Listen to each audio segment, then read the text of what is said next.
ഈ പ്രേമിക്കുന്ന ആളെ പോലെ അഭിനയിക്കുക, പ്രേമമാണ് മറ്റേ ഭയങ്കര അങ്ങനത്തെ യാതൊരു എക്സ്പ്രഷനും മോഹത്ത് വരുത്തില്ല. പൈങ്കിളിയില്ല. അത് പല നായികമാരും എന്നോട് പറഞ്ഞിട്ടുണ്ട്, മുഖത്തോട്ട് നോക്കുമ്പോൾ ചേച്ചി നമുക്ക് തോന്നുന്ന പ്രേമം കൂടെ ഒക്കെ ഇല്ലാതാവും എന്നൊക്കെ. അമ്പടിക്കള്ളി ഈ സാധനം എപ്പോഴേലും അമ്പടിക്കള്ളി എന്ന് വിളിച്ചിട്ടുണ്ട്? എന്നെ വിളിച്ചിട്ടില്ല. സുഹോട്ടൻ്റെ സംസാരം കണ്ടില്ല, ആരെങ്കിലും ഒക്കെ വീട്ടിൽ വളരെ വേണ്ടപ്പെട്ടവരായിരിക്കും. ആ സുഹോട്ട ആ ആ ശരി എന്നിട്ട് ഈ 2, 3, 4 ഈ ചെറിയ വാക്കുകൾ നിൽക്കും. ഞാനും ഇന്ത്യനൊക്കെ അയ്യോ എപ്പോഴാ തിരിച്ചാന്ന് ചോദിച്ച് കഥ പോലെ അങ്ങ് തുടങ്ങും. സാറിൻ്റെ കണ്ണ് ശ്രദ്ധിച്ചിട്ടുണ്ട്? ഭയങ്കര തീക്ഷ്ണമായ കണ്ണുകളാണ് സാറിൻ്റെ. അതായത് നമ്മുടെ നേരെ ഒരു നോട്ടം നോക്കിയാൽ നമ്മുടെ ഉള്ളിലുള്ള മുഴുവൻ ചുഴിഞ്ഞെടുക്കാൻ പറ്റും പാകത്തിലുള്ള അത്രയും തീക്ഷ്ണമായ നോട്ടുള്ള ആളാണ്. പുള്ളി സിനിമയിലും കാണാം അങ്ങനെ ചില നോട്ടൊക്കെ കണ്ട ആൾ പേടിക്കും.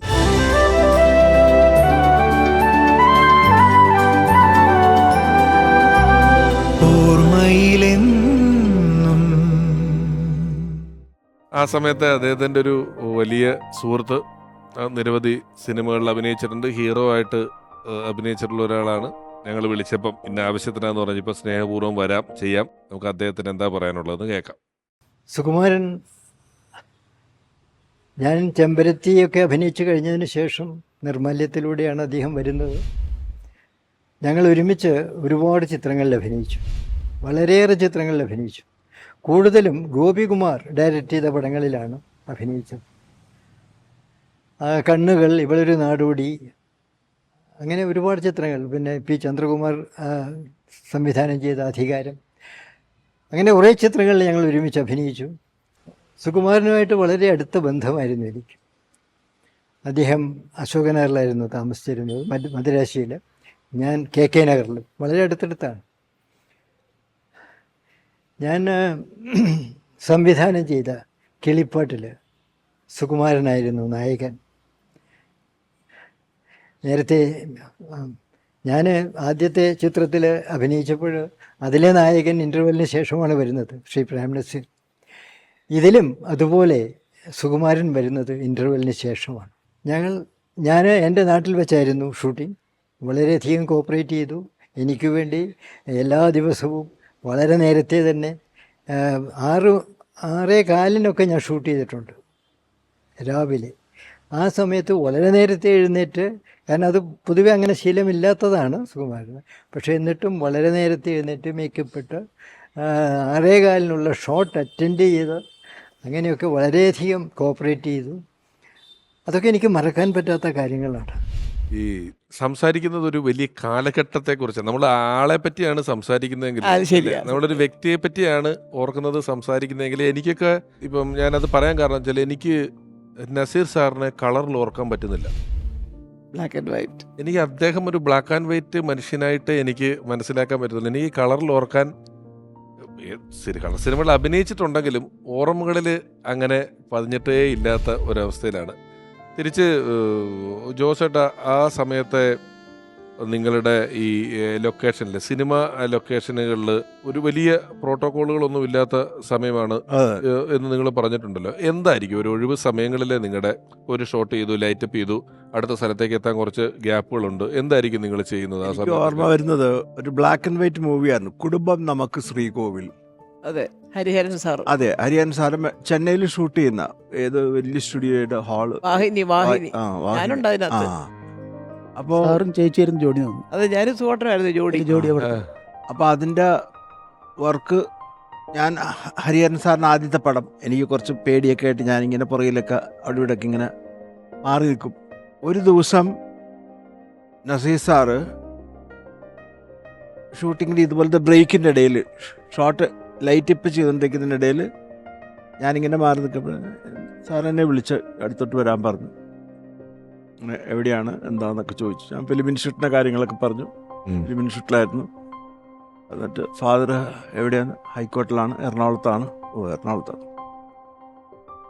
അപ്പോൾ സാറ് വളരെ കുറച്ച് കാര്യങ്ങൾ ചോദിച്ചുള്ളൂ. ഞാൻ പതുക്കെ പുറകോട്ട് മാറി പേടിച്ചിട്ട്. കാരണം ഞാൻ നിൽക്കുന്നത് പ്രേംനസീർ സാറിൻ്റെ കൂടെയാണ്. അപ്പം എനിക്ക് സാറിനോട് കമ്മ്യൂണിക്കേഷൻ പറ്റുന്നില്ല. ഒരു നെർവസായിട്ട് ഞാനിങ്ങനെ. പക്ഷെ അന്ന് വൈകുന്നേരം ഈ ഷൂട്ടിംഗ് കുറച്ച് നേരത്തെ കഴിഞ്ഞു. കുറച്ച് നേരത്തെ കഴിഞ്ഞപ്പോൾ അപ്പോൾ നമ്മളെ കൊണ്ട് കാറിൽ വിടുകയാണല്ലോ, കാറൊന്നുമില്ല. സാർ എന്നെ പിന്നെയും വിളിച്ച്, നസീർ സാർ നസീർ സാർ പിന്നെയും വിളിച്ച് അടുത്തോട്ട് വരാൻ പറഞ്ഞു. അപ്പോൾ ഞാനൊന്ന് ചെറിയ ലോഡ്ജിലാണ് താമസിക്കുന്നത്, RK ലോഡ്ജ് എന്ന് പറഞ്ഞ ലോഡ്ജിൽ. അപ്പോൾ അവിടെ നിന്ന് ഒരു 2 കിലോമീറ്റർ. ഫസ്റ്റ് പടം അല്ലേ നസീർ സാറിന്റെ കൂടെയുള്ള ആദ്യത്തെ ആദ്യത്തെ പടം? അതിനു മുമ്പ് അഭിനയിച്ചിട്ടുണ്ടല്ലോ. ദ്വീപ് ഫസ്റ്റ് പടം. ആ അതാ ഞാൻ ചോദിച്ചത്. പടം അഭിനയിച്ചു. കുമാര സാറിന്റെ കൂടെയും നസീർ സാറിന്റെ കൂടെയൊക്കെയുള്ള ഫസ്റ്റ് പടം അല്ലേ ഈ പറയുന്നത്? അതെ അതെ. അതാ ഞാൻ ബ്ലാക്ക് ആൻഡ് വൈറ്റ് എന്ന് പറഞ്ഞത്. ആ അപ്പോൾ സാറ് രണ്ടാമത് വിളിച്ചപ്പോൾ എനിക്കൊരു പിടിയും കിട്ടിയില്ല. അപ്പം അപ്പോൾ സാറെന്നോട് പറയാണ്, ലോഡ്ജിൽ ഞാൻ അയക്കാം, എൻ്റെ കൂടെ വീട്ടിലേക്ക് വരും. എന്നിട്ട് സാറിൻ്റെ ആ പുത്തൻ മഞ്ഞ കളറിലൊരു ബെൻസ് കാറിനകത്ത്, എൻ്റെ അമ്മേ, 20 ആയിരുന്നു, അങ്ങനെ എന്തോ ആയിരുന്നു എൻ്റെ നമ്പർ. ശോ. നമ്മളിത് ദൂരെ നിന്ന് ഇങ്ങനെയൊക്കെ നോക്കിയിട്ടേ ഉള്ളൂ, ബെൻസ് ഇങ്ങനെ ഒളിഞ്ഞു നോക്കുന്ന മാതിരി. അതിനകത്തൊന്നും കയറിയിട്ടൊന്നുമില്ല. സാർ എന്നോട് പറഞ്ഞു, വാ നമുക്ക് വീട്ടിലോട്ട് പോവാം, എൻ്റെ മോനുണ്ട് അവിടെ, ഷാനു അവിടെയുണ്ട്, വീട്ടിലുണ്ട്, ഷാനു എന്നാണ് വിളിക്കുന്നത്, ഞാൻ പരിചയപ്പെടുത്തി തരാമെന്ന് പറഞ്ഞ് എന്നെ ഇവിടെ ഈ ബെൻസ് കാറിനകത്ത് കയറാൻ പറഞ്ഞു. അപ്പം പിന്നെ ഞാൻ എങ്ങനെ നെർവസ് ആകാതിരിക്കുന്ന. അങ്ങനെ സാറിൻ്റെ കൂടെ വീട്ടിലേക്ക് ആദ്യമായിട്ട് പോവുകയാണ്. ഫസ്റ്റ് ടൈം സാറിൻ്റെ വീട് കണ്ടു, ഈ കാറിൽ പോയി ഇറങ്ങി. സാർ അപ്പം തന്നെ മോനെ വിളിച്ച് ഷാവൻ ഓടി വന്നു. എൻ്റെ പൊന്നെ, ഷാനു വളരെ ഫ്രണ്ട്ലി കേട്ടോ, വളരെ friendly boy. You are studying in new college. Correct. Siddhu ചേട്ടനിലോട്ട് ഒന്ന് ഞാൻ വീണ്ടും തിരിച്ചു വന്നു കഴിഞ്ഞാൽ എത്ര കൊല്ലമാണ് പിന്നെ കൂടെ ഉണ്ടായിരുന്നത്? സാറിൻ്റെ കൂടെ ആ 2 വർഷം. സാറാണ് എന്നെ 7 ആർട്സിലേക്ക് പറഞ്ഞു വിട്ടത്. വിജയകുമാർ സാറിനോട് സംസാരിച്ചിട്ട് അവിടെ ജോലിക്ക് വാങ്ങിച്ചെന്ന്. അപ്പം ഞാൻ അവിടുന്ന് ഓരോ ഷൂട്ടിംഗ് 7 ആർട്സിൻ്റെ പടങ്ങളും മോനേട്ടൻ്റെ പടങ്ങളും കഴിഞ്ഞാൽ നേരെ എൻ്റെ വീട്ടിലേക്കല്ല പോകുന്നു, കല്യാണം കഴിഞ്ഞിട്ടില്ല. അപ്പം നേരെ തിരുവനന്തപുരത്തേക്ക് വരിക. തിരുവനന്തപുരത്ത് വന്നു കഴിഞ്ഞാൽ സാറുള്ള സമയമാണെങ്കിൽ ഒരു ചാരുകസേര ഉണ്ട് അവിടെ, ആകുമ്പോൾ സാർ ഇരിക്കുന്നുണ്ടാവും. അപ്പോൾ ഞാനവിടെ ചെന്ന് പെട്ടിയൊക്കെ അവിടെ വെച്ച് നിന്നിട്ട് സാറോട് അപ്പോൾ ഇന്നലെ പോകുന്ന കാര്യങ്ങൾ ചോദിക്കും. അപ്പോൾ നമുക്ക് ഒരു ചെറിയ പേടി പോലെ ഇങ്ങനെ മനസ്സിലുണ്ടാവും. അത് കഴിഞ്ഞാൽ സാറിൻ്റെ സംസാരം കഴിഞ്ഞ് നേരെ അകത്തേക്കാണ്. അപ്പോൾ അകത്ത് ചേച്ചി ഉണ്ടാവും, മക്കളൊക്കെ സ്കൂളിലായിരിക്കും. അങ്ങോട്ട് കടന്ന പിന്നെ ഭയങ്കര ഫ്രീ ആണ്, നമ്മുടെ വീട് പോലെയാണ്. സാറിൻ്റെ അവിടെ നിന്ന് ചാടി കിടന്ന് വേറെ എന്തോ ഒരു ലോകത്തെത്തിയ പോലെ. ഈ സിദ്ധുവേട്ടൻ അനുഭവിച്ച സുഖമുണ്ടല്ലോ ജോസേട്ടാ, ഈ ആ സുഖം ഞാനൊക്കെ സിനിമയിലുണ്ട്, സിനിമ ചെയ്തിട്ടുണ്ടെങ്കിൽ ഇപ്പം സിദ്ധുവേട്ടൻ സിനിമയിൽ തന്നെയാണ് എല്ലാവരെയും കാണുന്നുണ്ടെങ്കിൽ ആ സമയത്ത് അതൊരു വലിയ സുഖമാണ്. ആ വർത്താനം കാണുന്നതും ആ വർത്താനം കേൾക്കുന്നതും ഇവർ തമ്മിൽ പറയുന്നതൊക്കെ ഇതുമായിട്ടൊന്നും ബന്ധമില്ലെങ്കിലും ഒരു സാമി സാറ് വളരെ സീനിയറാണ്, മമ്മൂക്ക വളരെ സീനിയറാണ്. ഇവരൊക്കെ വർത്താനം പറയുന്നത് കേട്ടോണ്ടിരിക്കാൻ, ഒന്നാമത് എടാ പോടാന്ന് വിളിക്കുന്നത് നമ്മൾ ആരും കേട്ടിട്ടില്ലല്ലോ. ഇവര് തമ്മിൽ ഒരാൾ 2 പേര് തമ്മിൽ എടാ എന്താ സുഖുവേട്ടൻ ഇടാന്ന് ജോഷി വിളിക്കുന്ന ഒറ്റയാൾ സുഖുവേട്ടനാ. പിന്നെ ടെക്നീഷ്യനായിട്ട് ഞാൻ വിളിക്കടാന്ന്, സുഖുവേട്ടൻ ഇടാന്ന് ജോഷി വിളിക്കുന്നു, ജോഷി തിരിച്ചിടാന്ന് വിളിക്കുള്ളൂ സുഖുവേട്ടൻ. ഇത് നമ്മൾ മൂന്നാമത് ഒരാൾ കേൾക്കുമ്പോഴേ നമുക്ക് ഒരാൾ ജോഷി സാറിന് എടാ എന്ന് വിളിക്കുന്നത് നമുക്ക് ആ വിഷ്വല് കിട്ടത്തില്ലല്ലോ. അതുപോലുണ്ട്. അനശ്വരനായ സുകുമാരൻ സാറിന്റെ നല്ല ഓർമ്മകൾ പങ്കുവെച്ചുകൊണ്ട് നമ്മുടെ ഈ യാത്രയിൽ പുതിയൊരു അതിഥി എത്തുന്നതിന് മുമ്പ് കഴിഞ്ഞ കുറേ അധികം സമയം നമ്മളോടൊപ്പം ഉണ്ടാവുകയും നല്ല ഓർമ്മകൾ പങ്കുവെക്കുകയും ചെയ്ത പ്രിയപ്പെട്ട നടൻ ശ്രീ ജോസ്, പ്രിയപ്പെട്ട SN സാമി സാർ, രണ്ടുപേരോടുമുള്ള ഓർമ്മയിലെന്നും ടീമിൻ്റെ ഹൃദയംഗമമായ നന്ദി ഈ സമയത്തിന് ഞങ്ങൾ രേഖപ്പെടുത്തുന്നു. വളരെ നന്ദി. Thank you very much ജോസേട്ടാ.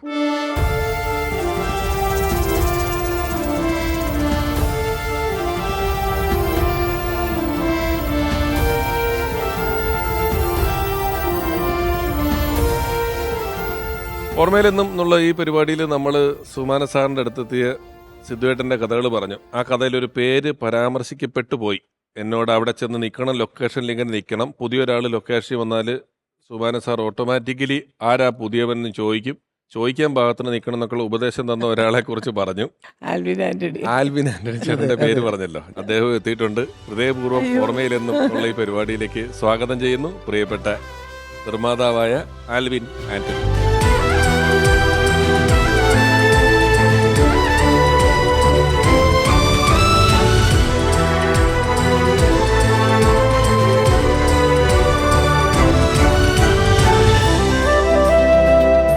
Antony ചേട്ടാ നമസ്കാരം. ഈ സിദ്ധുവേട്ടനെ സുമാന സാറിനെ പരിചയപ്പെടുത്താൻ പോയ സമയത്ത് ഞാൻ ഇപ്പൊ പറഞ്ഞപ്പോ ഞാൻ പറഞ്ഞത് കാണാൻ പാകത്തിന് നിൽക്കണം എന്നാണ്. ഇപ്പൊ സിദ്ധുവേട്ടൻ തിരുത്തി അങ്ങനെ അല്ലാതെ അല്ല, അല്ല. അല്ലേ? അതായത് സെറ്റിലേക്ക് ആനനെ കൊണ്ടുപോകാൻ കാറ് വരുമല്ലോ. ആ അപ്പോൾ ആനന് പറയും ഇന്ന സ്റ്റുഡിയോയിലാണ് ഷൂട്ടിങ്, നീ അങ്ങോട്ട് വാ, അവിടെ ചെന്ന് നിന്നിട്ട് സ്റ്റുഡിയോ കണ്ടു പഠിക്കുക. പക്ഷേ സാറിൻ്റെ ശ്രദ്ധയിൽപ്പെടരുത്. പെട്ടാൽ സാറ് ചോദിക്കും, ഒരു പുതിയ ആളെ സെറ്റിൽ എടുത്ത് ആരാന്ന് ചോദിക്കും. അപ്പോൾ സാറിൻ്റെ ശ്രദ്ധയിൽ പെടാതെ നിൽക്കണം എന്നാണ് ആനനി പറഞ്ഞത്. പറയുമ്പോൾ ഓർമ്മ വന്നത്, പറയുമ്പോ ഓർമ്മ വന്നത്. എപ്പോഴാണ് സുമാന സാറിനെ ആൽവിൻ ചേട്ടനെ ആദ്യം കണ്ടത്? ഞാനൊരു കൊച്ചു പയ്യൻ 80-ലാണ്. ആ. കൊച്ചു അതായത് ഞാൻ ഒന്നിടെ സിനിമകൾ ചെയ്തതിൽ ഒരു പടമാണ് അന്നൊരു രാവിലെ. ആ സിനിമയുടെ ഷൂട്ടിങ്ങായിട്ട് ഞങ്ങൾ പരിചയപ്പെട്ടു തുടങ്ങി, അതിൽ വർക്ക് ചെയ്യാണ്. അങ്ങനെ ആ സിനിമയുടെ തീരാറായപ്പോഴത്തേക്കും സുമാൻ സാറിന് എന്നെ ഭയങ്കര ഇഷ്ടമായി. അങ്ങനെ വളരെ അടുത്ത് പുള്ളി സാധാരണ പെട്ടെന്ന് അടുക്കില്ല. ആ ഒരു ഇതൊക്കെ അടുത്ത് അതിൻ്റെ ഡബ് ചെയ്താലേ അത് ബിസിനസ് ചെയ്യാൻ പറ്റുള്ളൂ. അപ്പം അതിനുവേണ്ടി പ്രൊഡ്യൂസർ മുമ്പിൽ പോകാൻ ധൈര്യമില്ല. അപ്പം എന്നോട് പറയും, എങ്ങനെയൊന്ന് ഡബ് ചെയ്തില്ലെങ്കിൽ കച്ചവടമാക്കാൻ പറ്റില്ല, ഒന്ന് പോയി. സുഖേട്ടൻ സാധാരണ പടം തീർന്നു കഴിഞ്ഞാൽ പൈസ കൃത്യമായിട്ട് വാങ്ങിച്ചിട്ട് ഡബ് ചെയ്യുള്ളൂ. അപ്പം ഞാൻ ചെന്നു, ഞാൻ അങ്ങനെ പറയുന്ന പ്രശ്നമുണ്ട്, ഇത് ഡബ് ചെയ്ത് ഡിസ്ട്രിബ്യൂട്ടറെ കാണിച്ചാൽ ഇത് ബിസിനസ് ചെയ്യാൻ പറ്റുള്ളൂ. അപ്പോൾ എന്നെ എങ്ങനെയെങ്കിലും ഒന്ന് സഹായിക്കണം. ആ പ്രൊഡ്യൂസർക്ക് നാട്ടിലേക്ക് വരാൻ ഭയങ്കര, പുള്ളി നാട്ടിലാണ്, എന്തെങ്കിലും ചെയ്തു തരണമെന്ന് പറഞ്ഞു. പറഞ്ഞു നീ ഗ്യാരണ്ടി ആണോ? ഞാൻ പറയും ഞാൻ എൻ്റെ ഗ്യാരണ്ടി എന്തുള്ളത്. അപ്പോൾ ഒരു ധൈര്യത്തിൽ അതൊന്നും ഡബ് ചെയ്ത്, അങ്ങനെ ഡബ് ചെയ്ത് കാണിച്ചാണ് ബിസിനസ് ചെയ്തതും. അത് കഴിഞ്ഞ് പൈസ കൊണ്ട് കൊടുത്തത്. അപ്പോൾ വിശ്വാസമായി. അത് കഴിഞ്ഞ് ഇങ്ങനെ എന്താ പറഞ്ഞ ഈ ജോർജ് സാറിൻ്റെ ഇരകൾ. അപ്പോൾ എന്നോട് പറഞ്ഞു, നീ എൻ്റെ കൂടെ നിൽക്കുന്നോന്ന് ചോദിച്ചു. എൻ്റെ കൂടെ പോരുന്നോന്ന് ചോദിച്ച പോലെ അങ്ങനെ പോയി. പിന്നെ ചേച്ചിയുടെ വീട്ടിൽ അവിടെയാണ് താമസവും ഇതൊക്കെ. ഇന്ദ്രനും രാജുവും അങ്ങനെ ചെറിയ കുട്ടികളാണ് അവർ സ്കൂളിൽ പോകുന്നത്. അപ്പോൾ എനിക്ക് ഇതേ പറഞ്ഞ പോലെ തന്നെ എനിക്ക് അവിടുന്ന് നമുക്ക് ഫാമിലിയൊക്കെ നഷ്ടപ്പെട്ടാണല്ലോ മദ്രാസിൽ വരുന്നത്. പിന്നെയും വീണ്ടും ഒരു കുടുംബവും എല്ലാം ആവുന്നത് മല്ലിക ചേച്ചിയും സുഖേട്ടനും ഇവരെല്ലാം കൂടുമ്പോഴായിരുന്നു. അപ്പോൾ ആ വീട്ടിൽ അതേപോലത്തെ ഒരു അംഗത്തെ പോലെ തന്നെ കാണുകയും അവിടെ താമസിക്കുകയും ഭക്ഷണം കഴിക്കുകയും അവിടുത്തെ എല്ലാ കാര്യങ്ങളിലും ഓടി നടന്നൊരു കാലം ഉണ്ടായിരുന്നു. അവിടെ നിന്നാണ് ശരിക്കും പറഞ്ഞാൽ സുഖേട്ടൻ്റെ കൂടെ നിന്നാണ് ഞാൻ സിനിമയുടെ ബാലപാഠങ്ങൾ പഠിച്ചതും. ശരിക്കും പറഞ്ഞാൽ ഒരു പ്രൊഡ്യൂസർ ആവാനുള്ള ത്രാണി ഉണ്ടായത് അവിടെ നിന്നാണ്. എങ്ങനെയാണ് ആ ബാലപാഠങ്ങൾ പഠിച്ചു എന്ന് പറയുന്ന പോയിന്റിൽ ഞാനിപ്പോൾ ആലോചിക്കുമായിരുന്നേ, ഈ കൂടെ നിൽക്കുക എന്ന് പറയുന്നതിന് ശേഷം ഒരു കൃത്യമായ ഒരു പോയിന്റിൽ അവർക്കൊരു വഴി കാണിച്ച് വിട്ടില്ലെങ്കിൽ ചില ആൾക്കാർ സ്ഥിരം കൂടെ അതെ. നിൽക്കില്ല. അവരുടെയും കൂടെ കരിയർ നോക്കിയതിൻ്റെ ഒരു ഫലമാണ്. ഇപ്പം നിങ്ങൾ രണ്ടുപേരും, ആൽവിൻ ചേട്ടനും എത്ര പടം നിർമ്മിച്ചു കഴിഞ്ഞു ഇതുവരെ? ഉണ്ടാവും. എന്നാലും വെറുതെ ഒരു 10-40 കഴിഞ്ഞുണ്ടാവും. ഉണ്ടാവും. ഒരു 40 സിനിമകളെങ്കിലും നിർമ്മിച്ചിട്ടുണ്ട് ആൽവിൻ ആന്റണി ചേട്ടൻ. ഭരണകൂടമല്ലേ ഫസ്റ്റ് ഭരണകൂടം സുഖേട്ടനായിട്ട്, അല്ലാണ്ട് ഫസ്റ്റ് പടം? കുറേ പടങ്ങൾ, മാനത്തക്കുട്ടാരൻ, 3 Men Army. ഫസ്റ്റ് പടം ഭരണകൂടം. ഭരണകൂടം നിർമ്മിച്ച് അവിടെ തൊട്ട് ഇങ്ങനെ. ഞാനും പോയി എൻ്റെ പൂജയ്ക്ക് കോഴിക്കോട് മഹാറാണി ഹോട്ടലിൽ പോയി താമസിച്ചു. എൻ്റെ എല്ലാ പടങ്ങളും സുഖേട്ടൻ മിക്കവാറും ആ മരിക്കുന്ന കാലഘട്ടം വരെ എല്ലാ പടത്തിലും സുഖേട്ടനെ വിളിക്കും. പിന്നെ സുഖേട്ടൻ വരുമ്പോൾ പറഞ്ഞാൽ മിക്കവാറും സിനിമയ്ക്ക് എപ്പോഴും പോകുമ്പോൾ ആദ്യം ഉണ്ടാകുന്ന ഇഷ്യൂ സ്ക്രിപ്റ്റ് സംബന്ധമായ ഇഷ്യൂസ് ഉണ്ടാവുമായിരുന്നു. അതിൽ ഭയങ്കര നോളേജാണ്, എഴുത്തും വായനയും ഭയങ്കര അറിവുണ്ട്. വളരെ കുറച്ച് സമയം കൊണ്ട് തന്നെ ആ പടം ടോട്ടലി ഒന്ന് കുഴപ്പമുള്ള ഏരിയയൊക്കെ കറക്റ്റ് ചെയ്ത് ഒരു നല്ല സിനിമയാക്കി മാറ്റാൻ അന്ന് എനിക്കൊന്ന് സുഖമായിട്ടും കഴിഞ്ഞ പിന്നെ ജഗദീഷ് ചേട്ടനൊക്കെയാണ് പിന്നെ അങ്ങനത്തെ ഒരു കഴിവുണ്ടായി കണ്ടത്. സ്ക്രിപ്റ്റുമായിട്ട് നല്ല ബന്ധപ്പെട്ട് പെട്ടെന്ന് എന്ത് വേണേലും ചെയ്യാൻ ശ്രീനേട്ടൻ. ഇങ്ങനെ വളരെ എഴുത്തും വായനയും ഭയങ്കര. എന്തായാലും ആ കളരി പോയിട്ട് 40 സിനിമകളുടെ നിർമ്മാതായി ആൽവിൻ ആന്റണി ചേട്ടൻ. സിദ്ധുവേട്ടനെ പറ്റി ഒന്ന് പ്രേക്ഷകരോട് പറയണം. കാരണം ഈ തിരശ്ശീലയ്ക്ക് പിന്നിൽ നിൽക്കുന്നവരെ എത്ര കണ്ട് പ്രേക്ഷകർക്ക് അറിയാം എന്നുള്ളത് നമുക്കറിയില്ലല്ലോ. അപ്പം ചില കാര്യങ്ങൾ പറഞ്ഞാൽ തന്നെ അറിയുള്ളൂ. ഇപ്പം സിദ്ധുവേട്ടൻ ചെയ്തുകൊണ്ടിരിക്കുന്നത്, സിദ്ധുവേട്ടൻ വർക്ക് ചെയ്യുന്ന 71ാമത്തെ സിനിമയാണ്. എമ്പുരാൻ്റെ തിരക്കിൽ നിന്നാണ് സിദ്ധുവേട്ടൻ ഇവിടെ വന്ന് നിൽക്കുന്നത്. പൃഥ്വിരാജ് ഡയറക്റ്റ് ചെയ്ത എല്ലാ പടവും സിദ്ധുവേട്ടൻ തന്നെയാണ് ചെയ്തിട്ടുള്ളത്, അല്ലേ? ഈ 71 സിനിമ ലാലേട്ടൻ്റെ. മൊത്തം പടം എത്രയായി കാണും? 100-150 സിനിമയായി കാണും. 100-150 സിനിമ. ആൽവിൻ ചേട്ടൻ കുറെ നാൾ കൺട്രോളറായിട്ട് നിന്നിട്ടില്ലേ? കുറേ പടങ്ങൾ 125ഓളം സിനിമകൾ 125ഓളം പടം. മൊത്തം രണ്ടുപേരും കൂടെ ഒരു 200-250 പടത്തിന്റെ കൺട്രോളർമാർ ഇപ്പം നമ്മുടെ ഈ ഫ്ലോറിൽ ഇരിക്കുന്നുണ്ട്. കാരണം ചാനൽ മാറ്റുമ്പോൾ മുഖം കാണുമ്പോൾ ആൾക്കാർ ഇത് ആരാന്നൊക്കെ ചിന്തിക്കരുത്. അവർക്ക് അറിയണം ഈ ഇരിക്കുന്നത് ആരാന്നുള്ളത്, അല്ലേ? ഇപ്പം ഇതിനിടയിൽ എഴുത്ത് വായന ഒക്കെ സുഖേട്ടനുണ്ടെന്ന് പറഞ്ഞ സാഹചര്യത്തിൽ ഞാനൊരു കാര്യം ചോദിക്കുകയാണേ. ഞാൻ കേട്ടിട്ടുള്ളതാണ്, എനിക്കിതിൻ്റെ ഉറപ്പൊന്നുള്ള കാര്യമല്ല. ആയ കാലത്ത് സുഖേട്ടൻ ഏതോ ലൊക്കേഷനിൽ ഇരുന്നിട്ട് ഇവിടെയുള്ള എത്ര സിനിമാടന്മാർ ദാസ് ക്യാപിറ്റൽ വായിച്ചിട്ടുണ്ടെന്ന് ചോദിച്ചിട്ട് വലിയ വിഷയം ഉണ്ടാക്കിയിട്ട് എന്നിട്ട് അതുള്ളതാണോ അത്? അതിങ്ങനെ ഞാനും കേട്ടിട്ടുണ്ട്. പക്ഷെ പുള്ളി ഇങ്ങനെ പറയുമായിരുന്നു. അത് അതിപ്പോൾ ഒരു കാര്യമുണ്ട്, സിനിമാ സെറ്റിലല്ല, ഒരു റിയൽ കമ്മ്യൂണിസ്റ്റുകാരോട് തന്നെ ചോദിച്ചിട്ടുണ്ട്, സത്യം പറ ദാസ് ക്യാപിറ്റൽ വായിച്ചിട്ടുണ്ടോ എന്ന് ചോദിക്കും. അദ്ദേഹത്തിന് ഇങ്ങനെ ചോദിക്കുന്നതുകൊണ്ട് അതോടുകൂടി സുഹൃത്ത് ബന്ധമില്ലാതാവും. അങ്ങനത്തെ പേടിയോ ആശങ്കയോ ഒന്നും ഉള്ള ഒരാളല്ല. ചോദിക്കാനുള്ളത് മുഖത്ത് നോക്കി മൂത്ത സഖാക്കളോട് വരെ ചോദിക്കും. അപ്പോൾ അങ്ങനെ മിക്കവാറും അത്. പക്ഷേ വേറൊരു കാര്യം, ഇതെല്ലാം അദ്ദേഹത്തിൻ്റെ കയ്യിലുണ്ട്, അദ്ദേഹം വായിച്ചിട്ടുണ്ട്. തിരിച്ചു ചോദിച്ചാൽ എല്ലാ ലൈബ്രറിയിലെല്ലാം എന്തും പറയും. അതെല്ലാം അദ്ദേഹത്തിൻ്റെ കളക്ഷനിലുണ്ട്. അതുകൊണ്ട് ഇങ്ങനെ ധൈര്യമായിട്ട് ചോദിക്കും. എന്തെങ്കിലും വല്ലതൊക്കെ കമ്മ്യൂണിസ്റ്റിനെ കുറിച്ചൊക്കെ കൂടുതൽ പ്രസംഗിക്കാൻ വരുന്നവരോടൊക്കെ പറയും, അത് ശരി പാചകടിയുള്ളൂ, നീ ദാസ് ക്യാപിറ്റലോ, അങ്ങനെ ചോദിക്കുന്ന ആളാണ് കേട്ടോ. അതൊരു അങ്ങനെ ചോദിച്ചിട്ടുണ്ടാവാൻ സാധ്യതയുണ്ട്. സുഖേട്ടൻ എപ്പോഴും ഒരുപാട് പുസ്തകങ്ങൾ അതായത് പുതുതായിട്ട് വാങ്ങിച്ചുകൊണ്ടിരിക്കും. സത്യം. അത് എനിക്കൊന്ന് ഈ പടയണി ഞാൻ കഴിഞ്ഞ് ചെയ്ത പടമാണ് പടയണി. അപ്പം ഞാനും അതിൻ്റെ തുടക്കത്തിലുണ്ടായിരുന്നു. പക്ഷേ സിദ്ധു വന്ന ശേഷം ഞാൻ വേറെ പടത്തായിട്ട് പോയതാണ്. അപ്പം ആ സിനിമ ഉണ്ടാക്കുമ്പോൾ പെട്ടെന്ന് മമ്മൂട്ടിയും മോഹൻലാലും എല്ലാം വന്നിട്ട് സിനിമ ഉണ്ടാക്കുമ്പം അതിൻ്റെ കഥയുടെ കാര്യത്തിലൊരു ചെറിയ സംശയം ഉണ്ടായിരുന്നു. അപ്പോൾ എന്നോട് പറഞ്ഞു, നീ പെട്ടെന്ന് പോയിട്ടൊരു ബുക്കുണ്ട്, ഹെഗിംബോധൻസ് മൗണ്ട് റോഡിൽ മദ്രാസിൽ പോയിട്ട്, കൗണ്ട് ഓഫ് മോണ്ടി ക്രിസ്റ്റോ, ആ ബുക്ക് വാങ്ങിച്ചുകൊണ്ടാൻ പറഞ്ഞു. ഞാൻ ഓടിപ്പോയി അവിടെ പോയി തപ്പി അന്വേഷിച്ചപ്പോൾ ആ ബുക്കുണ്ട്. ബുക്ക് വാങ്ങിച്ച് കൊണ്ടുവന്നു. ആ ബുക്ക് കൈ കിട്ടി പിന്നെ സുഖമായിട്ട് എന്തൊക്കെ ചെയ്തതെന്ന് എനിക്ക് തന്നെ അറിഞ്ഞുകൂടാ. സിനിമയായി. പടയണിയുടെ ശരിക്കും കണ്ടന്റിൻ്റെ അതിൻ്റെ ഉള്ളിൽ നിന്നുള്ളൊരു അത് തന്നെയാണ് പടയോട്ടവും പല സിനിമകളുടെയും ഒരു അതാണ്. പക്ഷെ ആ ബുക്ക് സുഖമായിട്ട് അത്രയും അറിവുണ്ട്. ഇന്ന ബുക്ക് ഇന്ന സ്ഥലത്ത് പോയി വാങ്ങിച്ചുകൊണ്ടിരാൻ പറഞ്ഞുള്ളൂ. അത് വന്നു സിനിമയായി. പിന്നെ അത് പെട്ടെന്ന് തന്നെ സെറ്റായി. ലോക സിനിമയിൽ തന്നെ ഈ പ്രതികാര കഥകളുടെ ഒരു ടെക്സ്റ്റ് ബുക്ക് ആയിട്ട് ഉപയോഗിക്കുന്ന എന്തെങ്കിലും വിവാദങ്ങളൊക്കെ ഉണ്ടായാല് ഡെസ്പാവോ അതോ ഭയങ്കര? അതൊട്ടുമില്ല, ഒരു ഡെസ്പും ഇല്ല. അങ്ങനത്തെ അത് ആരെയും ഒരു ഭയമില്ലാതാണ്. കാരണം സ്വന്തം ജോലിയിൽ ഭയങ്കര ആത്മവിശ്വാസം കൂടുതലാണ്. എല്ലാത്തിലും ഞാൻ ആരുടെയും മുമ്പിൽ ഇങ്ങനെ വെറുതെ അല്ല, എനിക്ക് എൻ്റെതായ കഴിവുകൾ കൊണ്ടാണ് ജീവിക്കുന്നത്. അല്ല, നുണ പറയില്ല. പുള്ളിയുടെ ഏറ്റവും വലിയ നുണ പറയില്ല ആരോടും. സത്യസന്ധമായിട്ട് ഇതെനിക്ക് ഇതേ പറ്റത്തുള്ളൂ, ഇങ്ങനെ വേണം, ഇങ്ങനെ ചെയ്തിരിക്കണം എന്നുവെച്ചാൽ എന്നാൽ അവരെ ബുദ്ധിമുട്ടിക്കുകയല്ലേ ചെയ്യുന്നത്. അവരുടെ വളരെ മാന്യമായിട്ട് പെരുമാറി നല്ല രീതിയിൽ ലൊക്കേഷനിലൊക്കെ എന്നുണ്ടെങ്കിൽ 15 ദിവസം വർക്ക് ചെയ്യേണ്ടതാണെങ്കിൽ പുള്ളി പോയി കഴിഞ്ഞാൽ 10 ദിവസം കൊണ്ട് തീരും ആ പടം. അത് ഭയങ്കര ഒരേ സമയം 2 പടം വർക്ക് ചെയ്ത് 2 തീർന്നിട്ടുണ്ട്.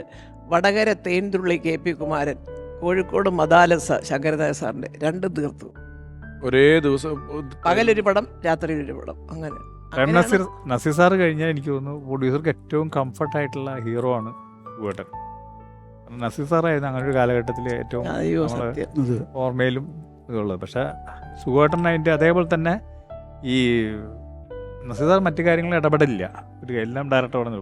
സുഖേട്ടൻ പക്ഷേ എന്തെങ്കിലും തെറ്റ് കണ്ട വിളിച്ച് അത് ഇങ്ങനെയല്ല അങ്ങനെയാന്നൊക്കെ പറഞ്ഞ് പാച്ചപ്പ് ചെയ്ത് വേഗം ഈ പ്രൊഡ്യൂസർക്ക് ഭയങ്കര നല്ലതാണ്. കാരണം സുഖേട്ടൻ വെച്ചെടുക്കുന്ന പടങ്ങൾ പെട്ടെന്ന് തീരുകയും ലാഭകരമാവുകയും ചെയ്യുമ്പോൾ ആണ് വീണ്ടും വീണ്ടും വീണ്ടും.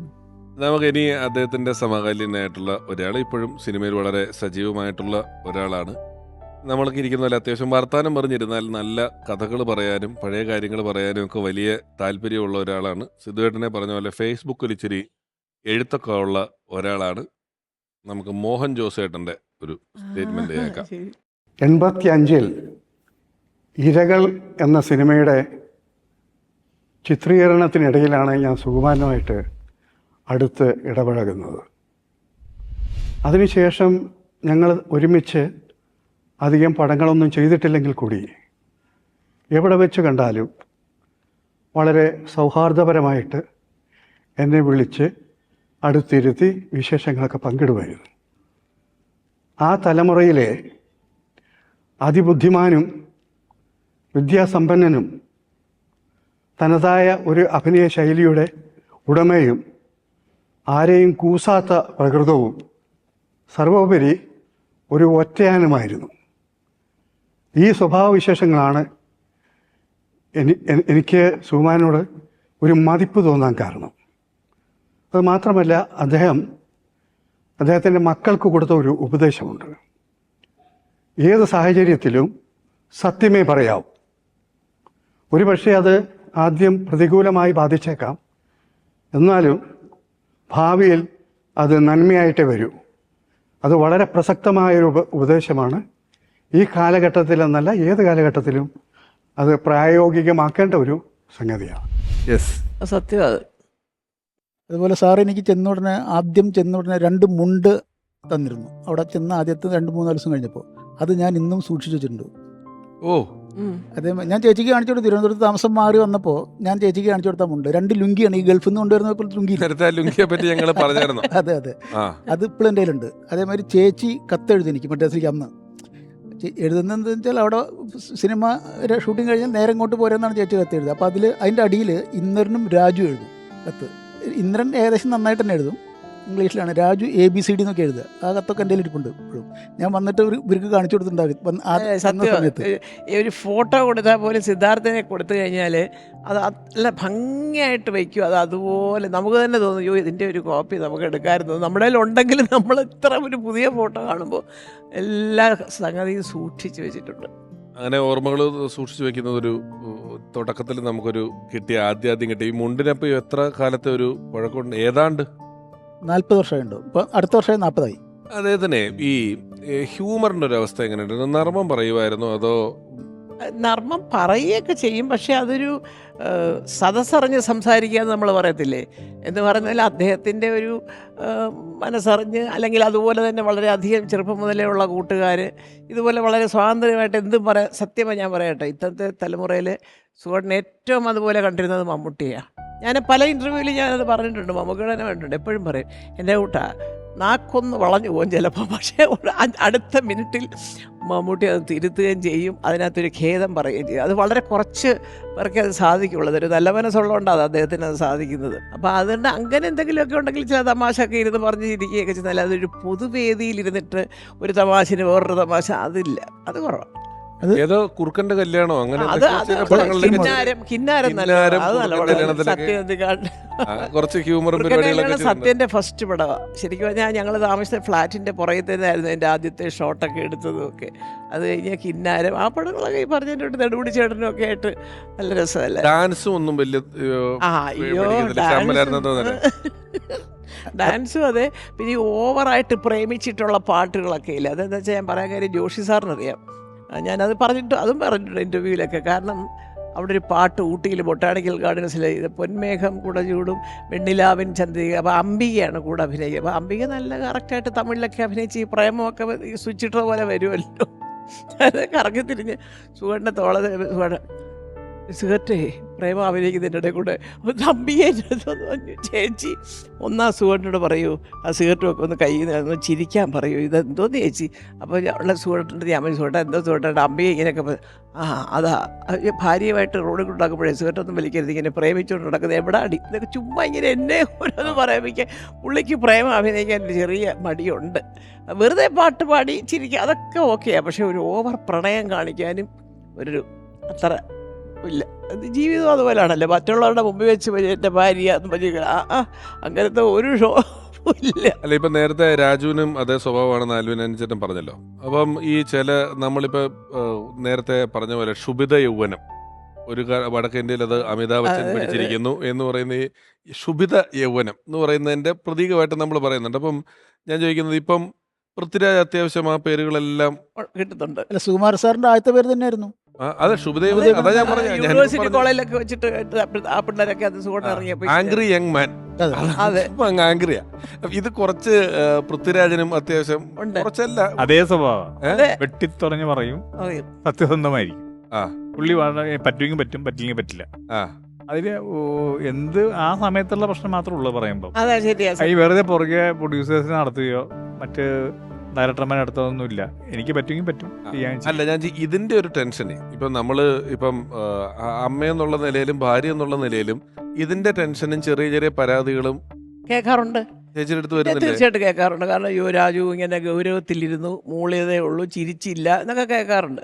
അപ്പം ഞാൻ പറയും, അത് ഒന്ന് അച്ഛനും ഒന്ന് അമ്മയോ, അത് അച്ഛനാ, അധികം മുകളിലും ചിരിയും ഒന്നുമില്ല. പക്ഷേ നിങ്ങൾ പറയുന്നതൊക്കെ കേൾക്കുന്നുണ്ട്, അതിനുള്ള മറുപടി അവൻ പറയും.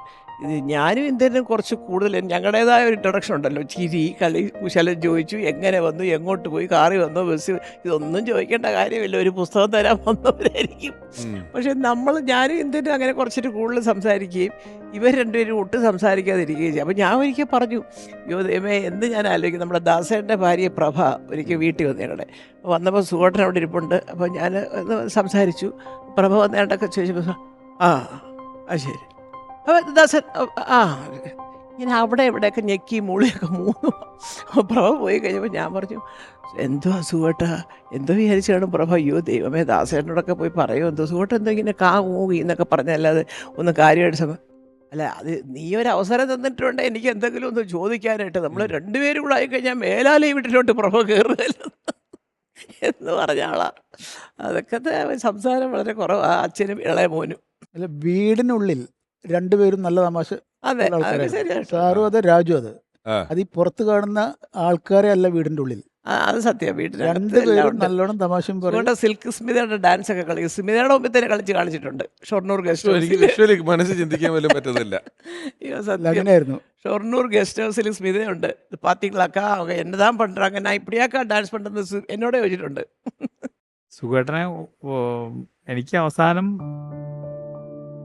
ലാസ്റ്റ് കോള് മരിക്കുന്നതിന് തൊട്ട് മുമ്പ് ഇന്ദിരാഗാന്ധി ഹോസ്പിറ്റലിൽ നിന്ന് എനിക്ക് വിളിച്ച ആൻ്റണി, ഞാൻ ഇവിടെ എത്തിയിട്ടുണ്ട്. ഞാൻ വാഴുന്ന സിനിമയുടെ ലൊക്കേഷനിലായിരുന്നു. അപ്പോൾ അവിടുന്ന് പെട്ടെന്ന് വരണം എന്ന് പറഞ്ഞു, ഇന്ദിരാഗാന്ധിയിലുണ്ടെന്ന് പറഞ്ഞു. അപ്പോൾ ഞാൻ സുഖേട്ടൻ കിടക്കേണ്ട ആവശ്യമില്ല, ആരെങ്കിലും ചോദിച്ചു ഓടി അവിടെ ചെന്നപ്പോഴത്തേക്കും മരിച്ചുപോയി, കാണാൻ പറ്റിയില്ല. അപ്പം അത് കഴിഞ്ഞുള്ള എല്ലാ കാര്യങ്ങളിലും ഞാൻ കൂടെ ഉണ്ടായിരുന്നു. പക്ഷെ ഞാൻ ഇപ്പോൾ ഓർക്കുമെന്നുണ്ടെങ്കിൽ എനിക്ക് ആ ഗുരുവിന് അന്നൊന്നും എനിക്ക് ജീവിച്ചിരുന്നപ്പോൾ ഒന്നും ഞാൻ അങ്ങോട്ട് ആവശ്യമില്ല, എന്നെക്കൊണ്ട് ഒന്നും ചെയ്യേണ്ട ആവശ്യം പുള്ളിക്കില്ല, സാമ്പത്തികമായിട്ടോ മറ്റു കാര്യങ്ങളൊന്നുമില്ല. മരിച്ചു കഴിഞ്ഞപ്പോൾ ഞാൻ ചോദിച്ചു, എന്ത് ഇങ്ങനെ എല്ലാം ഒരു ടെൻഷനാണ് മൊത്തം. പിള്ളേർ ചെറുതാണ്, ചേച്ചിയുണ്ട്, ഞാനാണ് അവിടുത്തെ എല്ലാ ഓടികളെന്നെല്ലാം ചെയ്യുന്നത്. അപ്പോൾ അവസാനം ഞാൻ നോക്കിയപ്പോൾ 7 Artsൻ്റെ ഒരു സിനിമ ചെയ്തിട്ടുണ്ട്. പക്ഷേ ഞാൻ എന്തോ നിർഭാഗ്യവശാൽ പൈസ ഇല്ലാണ്ടാണ് അവിടെ നിന്ന് വന്നത്. ജസ്റ്റ് കാറെടുത്ത് വന്നു, പൈസ ഇല്ല. അപ്പോൾ അവിടെ നിന്ന് ചെയ്യേണ്ട കാര്യങ്ങൾ പെട്ടി വാങ്ങിക്കണം ഈ സുഖേട്ടനെ കൊണ്ടുപോകാനുള്ള. അപ്പം ഞാനിത് നോക്കുമ്പോൾ എൻ്റെ കയ്യിൽ പൈസ ഇല്ല. അപ്പം ഞാൻ ഓടി എൻ്റെ കൂടെ വർക്ക് ചെയ്യുന്ന സുമേഷ് സാമുവലുണ്ട്, ചേട്ടനോട്, എടാ പെട്ടെന്ന് എനിക്ക് ലൊക്കേഷനിൽ പോയി, എനിക്ക് അവിടം വരെ പോയി വരാൻ സമയമില്ല, ഇത് വേണം. ചേട്ടൻ വാ, നമുക്ക് ഈ പരിചയമുള്ള കടയുണ്ടെന്ന് പറഞ്ഞു. ഞാൻ പോയി അവിടെ ചെന്ന് ഇവിടുന്ന് വിളിച്ച് പറഞ്ഞ സാധനമൊക്കെ വാങ്ങിച്ച് ഞാൻ അവിടെ കൊണ്ട് എല്ലാം സെറ്റ് ചെയ്ത് തിരുവനന്തപുരത്ത് വരെ ഞാൻ പോയി കൂടെ. എനിക്ക് തോന്നുന്നു അദ്ദേഹം ചെയ്തതിന് എനിക്ക് എൻ്റെ ജീവിതത്തിലൊന്നും കാര്യമായിട്ടൊന്നും ചെയ്യാൻ സാധിച്ചില്ലെങ്കിൽ പോലും അവസാനം എനിക്കിങ്ങനെ വിളിച്ചപ്പോൾ ലാസ്റ്റ് മിനിറ്റിൽ എത്താനും ഞാൻ വൈകിപ്പോയി. ചേച്ചിയും അഭിനേത്രിയാണ്. അതെ. അഭിനയത്തെ പറ്റി എന്തെങ്കിലും പറഞ്ഞിട്ടുണ്ടോ? അല്ല, ഞങ്ങൾ ഒന്നിച്ച് അഭിനയിച്ചിട്ടുണ്ട് ചില ചിത്രങ്ങളിലൊക്കെ.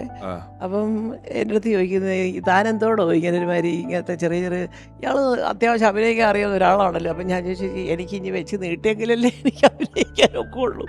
അന്നൊക്കെ അല്ല, എൻ്റെ ഭാഗത്ത് വെച്ചാൽ ഞാൻ അങ്ങനെ ഒരു ഭയങ്കര റോള് കിട്ടണം എന്ന് പറഞ്ഞാൽ ആൻ്റണിക്കൊക്കെ ഞാൻ അങ്ങനെ ആരുടെ പോയിട്ടുമില്ല. നല്ല പ്രായത്തിലേ ഇപ്പം പിന്നെ തീരെ വയസ്സായി. അന്നൊന്നും ഇങ്ങനെ വേണം അങ്ങനെ വേണം എന്ന് പറഞ്ഞില്ല. എന്നെ വിളിച്ചു തരുന്ന നല്ല വേഷങ്ങളൊക്കെ KG ജോർജ് സാറ്, വിൻസെൻ്റ് മാഷ്, നമ്മുടെ ലിസ ബേബി സാറ്, ആ പടങ്ങളിലൊക്കെ നല്ല വേഷങ്ങളാണ്. ഹരിഹരൻ സാറ്, അവരുടെയൊക്കെ പടത്തിനകത്താണ് ഞാൻ സുഖേട്ടൻ്റെ കൂടെ മിക്കവാറും. ജോർജ് സാറിൻ്റെ ഓണപ്പുടവ, മണ്ണ്, ഇതിലെല്ലാം സുഖേട്ടനുണ്ട്. അത് അങ്ങനെ പോയിട്ടേ ഉള്ളൂ. ഒന്നല്ലാതെ എനിക്ക് അഭിനയിക്കാൻ അറിഞ്ഞുകൂടാന്ന് സുഖേട്ടൻ ഒരിക്കലും പറഞ്ഞിട്ടില്ല. ഒരുപാട് ഇമ്പ്രവൈസ് ചെയ്യാൻ പറ്റുന്ന ഒരു ആർട്ടിസ്റ്റാണ് നിങ്ങളുടെ അമ്മ എന്നേ പറഞ്ഞിട്ടുള്ളൂ. പക്ഷേ അവൾക്ക് ഒരു വേണ്ടത്ര രീതിയിലുള്ള നല്ല വേഷങ്ങൾ. എന്നിട്ട് ഇരകളിൽ ശ്രീവിദ്യയ്ക്കൊരു ചെറിയ ക്ലാഷ് വന്നൊരു തെലുങ്ക് പടമായിട്ട്. ആ വേഷം ചെയ്യാനായിട്ട് എനിക്ക് ഡ്രസ്സ് വരെ തയ്പ്പിച്ചു പ്രഭാകരൻ എന്ന് പറഞ്ഞൊരു കോസ്റ്റ്യൂമറെ കൊണ്ട്. അപ്പോൾ വിദ്യയ്ക്ക് അതൊരു വലിയ വിഷമമായി പോയി. സുഖേട്ടൻ ആദ്യമായിട്ട് എടുക്കുന്ന ഒരു പടത്തിനകത്ത് ഞാനിങ്ങനെ ഡേറ്റ് തെറ്റിക്കുന്ന അവിടെയൊക്കെ വിദ്യ അവരോടൊക്കെ കയ്യും കാലും ഒക്കെ പിടിച്ച് കറക്റ്റായിട്ട് വരുന്നപ്പോഴത്തേക്ക് ഡ്രസ്സൊക്കെ തയ്ച്ച് എനിക്ക് കിട്ടിയെങ്കിലും വിദ്യ തന്നെ വന്നു. ഞാനും പറഞ്ഞു, കാരണം അന്ന് രാജു 2 വയസ്സൊക്കെ ഉള്ളൂ. എനിക്ക് അവൻ്റെ പുറകെ നടക്കുന്ന തന്നെ ഒരു ജോലിയാണ്. എന്നിട്ടും പോയി മുണ്ടക്കയത്ത് പോയി താമസിച്ച് സിദ്ധാർത്ഥ അറിയാൻ രാവിലെ 5:30 മണിക്ക് 4-5 ഫ്ലാസ്കിൽ കട്ടൻ കാപ്പിയും കട്ടൻ ചായ ഇട്ട് ഞാൻ കൊടുത്തു വിടും. ഞാൻ എഴുന്നേക്കും. എന്താണെന്നറിയാം, യൂണിറ്റുകാരെ വിളിച്ചുകൊള്ളത്താൻ. അപ്പം എന്നിട്ട് കൂടെ അന്നൊക്കെ നമ്മൾ ചായ കൊടുത്ത് വിളിച്ചു നടത്തണം. ഇപ്പം നടത്തണം. സുഖമായിട്ട് എനിക്കൊന്ന് ഈ രാവിലത്തെ ഷൂട്ടിംഗ് ടൈമിന് കാപ്പി എന്ന് പറഞ്ഞുകൊണ്ടിരുന്നത് 5:30 കാപ്പി എന്ന് പറഞ്ഞാൽ ആ 5:30 റെഡി എന്നിട്ട് ആവാൻ ഈ അങ്ങനെയാണ്. യൂണിറ്റുകാർ സുഖമായിട്ട് വരും. സുഖോട്ടം മരിച്ചൊരു 3-4 കൊല്ലം കഴിഞ്ഞപ്പോൾ യൂണിറ്റുകാരെന്ന് പറയാം, മാഡത്തിന് അറിയാവോ, ഒന്നും തോന്നല്ലേ, എന്താ സാറ് ഹോൺ അടിക്കും, ഹോട്ടലിൻ്റെ ഗേറ്റ് വന്നില്ല 5 മണിക്ക് സെക്യൂരിറ്റി ഗേറ്റ് തുറക്കാൻ. അപ്പോൾ തലേ ദിവസം രാത്രിയിൽ ബ്രഷിൽ പേസ്റ്റ് ഇങ്ങനെ എടുത്ത് തലയ്ക്ക് വെച്ചിട്ടുണ്ട് അവർ. അപ്പോൾ സുഖോട്ടൻ്റെ ഹോൺ അടിക്കുമ്പോൾ എല്ലാവരും എഴുന്നേറ്റ് സാറേ പല്ലേച്ചിരി കുളിയും കൂടെ ഉള്ളത്, അപ്പോൾ ഈ ഹോൺ അടിക്കുന്നത് കേട്ടോണ്ട് ഇത് വരച്ചോണ്ട് നിൽക്കുക. എനിക്ക് ആ ക്ലാസ് കിട്ടിയതെന്നറിയോ, നമ്മൾ 7 മണിക്ക് ഷൂട്ടിംഗ് തുടങ്ങുന്ന പറഞ്ഞാൽ 7 മണിക്ക് ഷൂട്ടിംഗ് ക്യാമറ ഓൺ ചെയ്യണം. അതിനു മുമ്പ് നമ്മൾ അസംബ്ലി തിരിക്കണം. അത് കഴിഞ്ഞ് നമ്മൾ ഷൂട്ടിംഗ് ടൈം കഴിഞ്ഞ് എവിടെ പോയാലും ഒരു പ്രശ്നമില്ല. പക്ഷെ ആ വർക്ക് ചെയ്യുന്ന ഹവേഴ്സ് നമ്മൾ കറക്റ്റായിട്ട് കൃത്യമായിട്ട് മണിക്കൂറുകൾ ഇത്ര സീൻ എടുത്തിരിക്കണം. അതൊക്കെ പിന്നെ എനിക്ക് തോന്നുന്നു ഞാൻ ഈ സ്ക്രിപ്റ്റ് വായിക്കാൻ തുടങ്ങിയത് സുഖമായിട്ടും കാരണം ഒരു സ്ക്രിപ്റ്റ് വായിച്ചാലേ നമുക്കൊരു സിനിമ എങ്ങനെ പ്ലാൻ ചെയ്യണമെന്ന് ഒരു പ്രൊഡക്ഷൻ കൺട്രോളർക്ക് അല്ലെങ്കിൽ പ്രൊഡ്യൂസർക്ക് ആവശ്യമാണത്. ഇത് വായിച്ചു കഴിഞ്ഞാൽ നമുക്കറിയാം ഏത് സാധനം എവിടെ വേണം, എങ്ങനെ വേണം, എന്തിനു വേണം, ആവശ്യമുണ്ടോ ഇല്ലയോ, ഇതെല്ലാം നമുക്ക് തന്നെ ഡിസൈൻ ചെയ്യാം. പിന്നെ നമ്മുടെ കൂടെ ഉള്ളവരെ വർക്ക് ചെയ്ത് പ്രാക്ടിക്കലാക്കി എടുത്താൽ മതി. ഈ ഡയറക്ടർ സ്ക്രിപ്റ്റ് റൈറ്റർ മാത്രം സ്ക്രിപ്റ്റ് പഠിച്ചാൽ പോരാ, ആ ഡയറക്ടറും പ്രൊഡക്ഷൻ കൺട്രോളറും എല്ലാവരും വായിക്കണം. അപ്പം എന്നുണ്ടെങ്കിൽ നമുക്ക് എല്ലാ കാര്യം ഏതാ എടുക്കാൻ പോകുന്നതെന്ന്, നാളെ എത്ര സീൻ എടുക്കുന്നു, എവിടെ ഉണ്ട്, ആരൊക്കെ വേണം, എങ്ങനെയാണ് ഫുൾ ബൈഹാർട്ടായി തലയ്ക്കാതെ അത് കയറ്റാൻ പഠിപ്പിച്ചത് സുഖേട്ടനാണ്. ആ ഒരു സ്കൂള് കുറച്ച് രാജുവിനുണ്ട്. ഞാൻ അഭിനയിക്കാൻ പോയി ബ്രോഡാഡിയിൽ. തലേ ദിവസം 8 മണിക്ക് എൻ്റെ വരെ സീനിങ് വന്ന് കയ്യിൽ, ഇതാണ് ചേച്ചിയുടെ സീൻ എന്നൊക്കെ പറഞ്ഞാൽ ഇതായിരുന്നു ഡയറക്ടർ, അവരാര് പൃഥ്വിരാജോ ചോദിച്ചു ഞാൻ. അതിൻ്റെ ഒരു ഗുണം എന്താ അറിയോ, നമ്മൾ സ്ക്രിപ്റ്റ് വായിച്ചു കഴിഞ്ഞാൽ പെട്ടെന്ന് ഷൂട്ടിങ്ങിന് എന്തെങ്കിലും ഒരു തടസ്സം നേരിട്ടാൽ, പെട്ടെന്ന് എന്തെങ്കിലും ലൊക്കേഷൻ മാറി മഴ പെയ്യുകയൊക്കെ ചെയ്താൽ നമുക്ക് ഈ കഥേനെ പറ്റി അറിയാമെങ്കിൽ നമുക്ക് തന്നെ ഡയറക്ടർ പറയാം, സാർ നമ്മൾ ഇന്ന ആർട്ടിസ്റ്റുണ്ട്, ഇന്ന സീൻ ഇവരെ വെച്ച് ഇന്ന സ്ഥലത്ത് എടുത്തുകൂടെ എന്ന് ചോദിക്കാൻ പറ്റും. അത് സ്ക്രിപ്റ്റ് ഫുള്ളായിട്ട് നമ്മൾ വായിച്ച് മനപ്പാടമാക്കി. ഞാൻ അങ്ങനെ ചെയ്യുന്നതാണ്. ഞാൻ ആദ്യം തന്നെ ഒരു സിനിമയ്ക്ക് തന്നെ വിളിച്ച് ഞാൻ ആദ്യം സ്ക്രിപ്റ്റേ ചോദിക്കും വായിക്കാൻ. അത് വായിച്ചു കഴിഞ്ഞാൽ നമുക്ക് ഒരു എന്താണ് ചെയ്യേണ്ടതെന്ന് ഒരു ഐഡിയ ഉണ്ടാവുന്നുണ്ട്. രാജു അതുപോലെ എല്ലാം ഹോംവർക്ക് ചെയ്ത് തലേ ദിവസം ഒരു കോസ്റ്റ്യൂമേഴ്സിന് ഒരു കോപ്പി, മേക്കപ്പിന് കോപ്പി. അപ്പോൾ സിദ്ധാർത്ഥ ഞങ്ങളുടെ ഇതൊക്കെ കൊണ്ട് തരും. നാളെ ചേച്ചിക്ക് 9:30 എന്ന് പറഞ്ഞാൽ 9:30 എൻ്റെ മുഖത്തേക്ക് ക്യാമറ ഓൺ ചെയ്തിരിക്കും അവൻ. രാജുവിൻ്റെ പ്രത്യേകത അത് മാത്രമല്ല, ഇപ്പോൾ സാധാരണ നമ്മളിപ്പോൾ ഒരു ഡയറക്ടർ സെറ്റിൽ വന്നു കഴിഞ്ഞാൽ അവിടെ ഇരുന്ന് സ്ക്രിപ്റ്റ് ഒന്ന് നോക്കി ഷോട്ട് ഡിവൈഡ് ചെയ്ത് ഒക്കെ അല്ലേ ഷോട്ട് എടുക്കുക, അങ്ങനെയല്ല സാറ് നാട്ടിൽ. ഇപ്പോൾ പിഷാരിലാണെങ്കിലും അങ്ങനെ ആയിരിക്കും ചെയ്തിട്ടുണ്ടാവുക. രാജു തലേ ദിവസം തന്നെ ഇന്ന സീനാണ് എടുക്കാൻ പോകുന്നത്, ഇന്ന ആർട്ടിസ്റ്റുകളാണ് അവർ, ഇന്ന ഇതിലാണ് ക്യാമറ വേണ്ടത്, ഇതൊക്കെ എല്ലാം കംപ്ലീറ്റ് പറഞ്ഞു കൊടുത്തിട്ടുണ്ടാവും. രാജുവിൻ്റെ കൂടെ വർക്ക് ചെയ്യുന്ന എല്ലാവരും നേരത്തെ എത്തിയിട്ട് എല്ലാം കറക്റ്റ് ലൈറ്റപ്പ് ചെയ്ത് മേക്കപ്പ് ചെയ്ത് നിർത്തി കഴിഞ്ഞാൽ രാജു വന്നു മോണിറ്റർ മുമ്പിൽ ഇരിക്കുന്നു, ടേക്കാണ്. അതായത് പുള്ളി വന്ന് 1 മിനിറ്റിനുള്ളിൽ ഷൂട്ടിംഗ് തുടങ്ങും. അങ്ങനെയാണ് ഈ തലേ ദിവസം എല്ലാം പ്ലാൻ ചെയ്തിട്ട് പോകുള്ളൂ. അതായത് ലൊക്കേഷൻ ഷൂട്ടിംഗ് കഴിഞ്ഞ് കഴിഞ്ഞാൽ 1/2 മണിക്കൂർ അവിടെ നിൽക്കും, എന്നിട്ട് എല്ലാം പറഞ്ഞു കൊടുത്തതിന് ശേഷം പോകുള്ളൂ. അത് വന്നിരുന്നാൽ 5 മിനിറ്റിനുള്ളിൽ ഷൂട്ട് ചെയ്യും, 5 മിനിറ്റിനുള്ളിൽ ടേക്ക്. അപ്പോൾ ഈ ആർട്ടിസ്റ്റ് വന്ന് നിൽക്കും അവിടെ. നമ്മളിപ്പം സിനിമയിൽ അടുത്ത് പ്രവർത്തിക്കുന്നവർ, അറിയുന്നവർ, അങ്ങനെയുള്ളവർ മാത്രമല്ല, ഒരു സിനിമാടനെ സംബന്ധിച്ചിടത്തോളം ആരാധകരായിട്ടുള്ള ആളുകൾ, ഇഷ്ടപ്പെടുന്ന ആളുകൾ, അങ്ങനെ ഒരുപാട് പേര് പലപ്പോഴും പല ഏരിയകളിൽ അവരുടെ സാന്നിധ്യമായിട്ടും അവർക്ക് വേണ്ടിയും ഒക്കെ നിൽക്കാനും വർക്ക് ചെയ്യാറും ഒക്കെ ഉണ്ട്. അത്തരത്തിലൊരാളാണ് വിനയൻ എന്ന് പറയുന്ന ചേട്ടൻ. വിനയൻ ചേട്ടൻ എന്താ പറയാനുള്ളതെന്നൊന്ന് കേൾക്കാം. നമസ്കാരം, ഞാൻ വിനയചന്ദ്രൻ നായർ. തിരുവനന്തപുരത്തെ സ്റ്റാച്യുവിൽ തന്നെ ഒരു ആയുർവേദ ഷോപ്പിലെ മാനേജറായിട്ട് വർക്ക് ചെയ്യുന്നു. നമ്മുടെ എല്ലാം പ്രിയങ്കരനായിട്ടുള്ള സുകുമാരൻ ചേട്ടനെ കുറിച്ച് ഒരുപാട് ഓർമ്മകൾ മനസ്സിലുണ്ടെന്നുണ്ട്. തിരുവനന്തപുരത്ത് ഹിന്ദി പ്രചാരസഭ വഴുതക്കാടായിരുന്നു ചേട്ടൻ താമസിച്ചിരുന്നത്. 1-2 പ്രാവശ്യം ചേട്ടനെ കാണാനുള്ള ഭാഗ്യവും ജീവിതത്തിൽ കിട്ടിയിട്ടുണ്ട്. സുകുമാരൻ ചേട്ടന്റെ ഓർമ്മ ദിനങ്ങളിൽ 11 വർഷമായിട്ട് എനിക്ക് തിരുവോരത്ത് 150ഓളം ഭക്ഷണപ്പൊതി നൽകാൻ സാധിക്കുന്നുണ്ട്. അത് ഏറ്റവും കൂടുതൽ നന്ദിയും കടപ്പാടും ഞാൻ അറിയിക്കുന്നത് സുകുവേട്ടന്റെ വൈഫായ മല്ലിക ചേച്ചിക്കാണ്. അതിന് എത്ര നന്ദി പറയലും മല്ലിക ചേച്ചിയോട് മതി വരില്ല. അതുമാത്രമല്ല, ചെറുപ്പകാലത്ത് നമ്മുടെയൊക്കെ ഹരമായിരുന്നു സുകുമാരൻ ചേട്ടൻ എന്ന് പറയുന്ന നടൻ. അദ്ദേഹം ചെയ്തു വെച്ച കഥാപാത്രങ്ങളിലൂടെ ഇന്നും അദ്ദേഹം ജീവിക്കുന്നു എന്ന് പറയുന്നത് ഒരു വലിയ കാര്യം തന്നെയാണ്. വീഡിയോ എടുക്കാൻ പോയപ്പോൾ വിനയൻ ചേട്ടനൊക്കെ വലിയ ആവേശത്തിലാണ് പറഞ്ഞത്. പരിപാടിയെക്കുറിച്ചും ചെയ്യുന്നതിനെ കുറിച്ചും എല്ലാ ഓർമ്മ ദിവസത്തിനും ഒരുപാട് കുട്ടികൾ തെരുവോരങ്ങളിലുള്ളവർക്ക് ഭക്ഷണം കൊടുപ്പും കാര്യങ്ങളും പരിപാടികളൊക്കെ കോർഡിനേറ്റ് ചെയ്യുന്നുണ്ട്. അത് ഞാൻ കൊടുക്കും. ഇത്രയും കൊല്ലമായിട്ട് മുടങ്ങാതെ ഞാൻ പറയും, ഈ വലിയ കാണിക്കലിനെക്കാട്ടി നല്ലതയ്യോ നമുക്കതിനൊരു വിഷമം തോന്നും. ആ പൊതി വാങ്ങിക്കാനായിട്ട് ആൾക്കാരിങ്ങനെ ക്യൂ നിൽക്കുന്നത്, വയസ്സായവരും ആണുങ്ങളും പെണ്ണുങ്ങളും ഒക്കെ. 100-250 പേർക്കുള്ള ഭക്ഷണം അന്ന് കൊടുക്കും. വീണ്ടും നേരത്തെ പറഞ്ഞല്ലോ, ഒരാൾ അമ്മക്കുട്ടിയും അതെ. ഒരാള് അച്ഛൻകുട്ടിയാണെന്നുള്ളത്. ഇപ്പൊ രാജു ഷൂട്ടുമായിട്ട് ബന്ധപ്പെട്ട് ഗുജറാത്തിലോ അവിടെ ആയിരുന്നു. ഇപ്പൊ ബോംബെയിലെത്തി. 50 ദിവസമായിട്ട് ഗുജറാത്തിലായിരുന്നു. എന്തായാലും വടക്കേന്ത്യൻ പ്രദേശങ്ങളിലാണ് അവിടെ നടക്കുന്നുള്ളത്. ഞാൻ ഇല്ല. ഇന്ദ്രയത്തിനെ ഞാൻ വിളിച്ചിരുന്നു, അദ്ദേഹത്തിനോട് സംസാരിച്ചു. നമുക്ക് ഇന്ദ്രയത്തിന്റെ ഒരു കാര്യം കൂടെ കേൾക്കാം. അച്ഛൻ അറിയപ്പെട്ടിരുന്നത് അച്ഛൻ്റെ ഡയലോഗ് ഡെലിവറിയിലൂടെയാണ് കൂടുതലും. അച്ഛൻ്റെ ഫാൻ ഫോളോയിങ് അച്ഛനെ ഇഷ്ടപ്പെട്ടിരുന്നത് അതുകൊണ്ടാണ്. കാരണം എനിക്ക് തോന്നുന്നു പണ്ട് ഒരു പക്ഷേ ഒരു 60s ഒരു 70s കാലഘട്ടം വരെ സിനിമയിലൊരു വലിയ അളവിൽ കുറച്ച് നാടകീയത ആവശ്യമായിട്ടുള്ള ഒരു കാലഘട്ടമായിരുന്നു. കാരണം നാടകത്തിൽ നിന്ന് സിനിമയിലേക്കുള്ള പ്രേക്ഷകൻ്റെ ഒരു ട്രാൻസിഷൻ ടൈമായിരുന്നു. അതുകൊണ്ട് തന്നെ സിനിമ കംപ്ലീറ്റ്ലി മാറി നിൽക്കാതെ സാധാരണ പ്രേക്ഷകർ റിലേറ്റ് ചെയ്യാൻ പറ്റുന്നത് പോലെ കുറച്ച് നാടകീയത പെർഫോമൻസസിൽ സംവിധായകർ ആവശ്യപ്പെടുന്ന ഒരു കാലഘട്ടം ആയിരുന്നു 60-70 എന്ന് പറയുന്നത്. പക്ഷെ അതിനുശേഷം അച്ഛൻ്റെ ഒരു വരവോടുകൂടി എനിക്ക് തോന്നുന്നു ഈ വളരെ ഈസി ആയിട്ട് ഡയലോഗ് പറയുക, അല്ലെങ്കിൽ വളരെ കാഷ്വലായിട്ട് ഡയലോഗ്സ് പ്രസൻറ്റ് ചെയ്യുക, അല്ലെങ്കിൽ കഥാപാത്രങ്ങളെ വളരെ കാഷ്വലായിട്ട് പ്രസൻറ്റ് ചെയ്യുക എന്ന് പറയുന്ന ഒരു രീതി ഒരു പക്ഷേ അച്ഛൻ്റെ ആ ഒരു സമയം തൊട്ടാണ് ഇങ്ങോട്ട് തുടങ്ങിയതെന്ന് എനിക്ക് തോന്നുന്നു. അതുകൊണ്ട് തന്നെയാണ് സുകുമാരൻ എന്ന് പറഞ്ഞ നടനെ ഡയലോഗ് വീരൻ എന്ന് പലരും പറഞ്ഞിരുന്നത്. കാരണം അച്ഛൻ്റെ ഒരു വളരെ ഈസി ആയിട്ട് ഡയലോഗ്സ് പ്രസൻറ്റ് ചെയ്യുന്ന ഒരു രീതി, വളരെ കാഷ്വലായിട്ട് സംസാരിക്കുന്ന ഒരു രീതി, അതൊക്കെ ഭയങ്കരമായിട്ട് അച്ഛൻ്റെ ആരാധകർ ഏറ്റെടുത്തിരുന്നൊരു സംഭവമാണ്. അതിനുവേണ്ടി ഒരുപക്ഷെ അത് കാരണമായിരിക്കും അച്ഛന് ഏറ്റവും കൂടുതൽ ഫാൻസ് ആ സമയത്ത് ഉണ്ടായത്. കാരണം ബാക്കിയുള്ള ആക്ടേഴ്സിൽ നിന്ന് വിപരീതമായി ഒരു വ്യത്യസ്ത ശൈലി, ഡയലോഗ് പറയുന്നതിലൊരു വ്യത്യസ്ത ശൈലി പുലർത്തിയ ഒരു നടനാണ് അച്ഛൻ. ഈ ഡയലോഗ് എന്ന് പറഞ്ഞെടുത്ത് പറയാം, പ്രസംഗം എന്ന് പറയുന്ന ഒരു ആർട്ടായിട്ട് തന്നെ കണക്കാക്കുന്നുണ്ട്. നിലപാടുകൾ എടുക്കുക, അല്ലെങ്കിൽ നേരത്തെ പറഞ്ഞില്ലേ ഈ ദാസ് ക്യാപിറ്റൽ വായിച്ചിട്ടുണ്ടോ എന്ന് ചോദിക്കുക എന്നൊക്കെ പറയുന്നതിൽ അല്പം സ്വല്പം നല്ല രാഷ്ട്രീയ അഭിരുചി, അഭിപ്രായവും താല്പര്യമൊക്കെ ഉണ്ടായിരുന്ന ആള് അല്ലേ? രാഷ്ട്രീയം ഉണ്ടായിരുന്നു. പിന്നെ SFI സ്ഥാനാർത്ഥിയായിട്ടൊക്കെ യൂണിവേഴ്സിറ്റി കോളേജ് നിന്നതല്ലേ. അന്ന് വലിയ ഇടതുപക്ഷ ചിന്താധികാരം. പക്ഷെ അതിനകത്ത് ഇച്ചിരി മാറ്റങ്ങൾ അവസാനം വന്നു. ശരി, അങ്ങനെയല്ല ഇങ്ങനെയല്ല, ഇടതുപക്ഷം എന്ന് പറഞ്ഞാൽ ഇങ്ങനെ ആയിരിക്കണം. അദ്ദേഹത്തിനെ കറക്റ്റ് ചെയ്യാൻ തുടങ്ങി കുറേയൊക്കെ. അപ്പം ഞാൻ പറഞ്ഞു, ഇതൊക്കെ സ്ഥായിയായിട്ട് ഓരോ പാർട്ടിക്കും അതിൻ്റെതായ ഒരു ചില അടിസ്ഥാന ഘടകങ്ങളുണ്ട്. അതൊന്നും ഒരു സുകുമാരൻ വിചാരിച്ചാൽ അത് മാറാൻ പോകുന്നില്ല. എൻ്റെ പൊന്നു സുഖട്ടാന്നൊക്കെ പറഞ്ഞ് ഞാൻ തർക്കിക്കും. അതൊരു സത്യമാണ്. ഇടതുപക്ഷമായിരുന്നു അദ്ദേഹം ആ സമയത്ത്.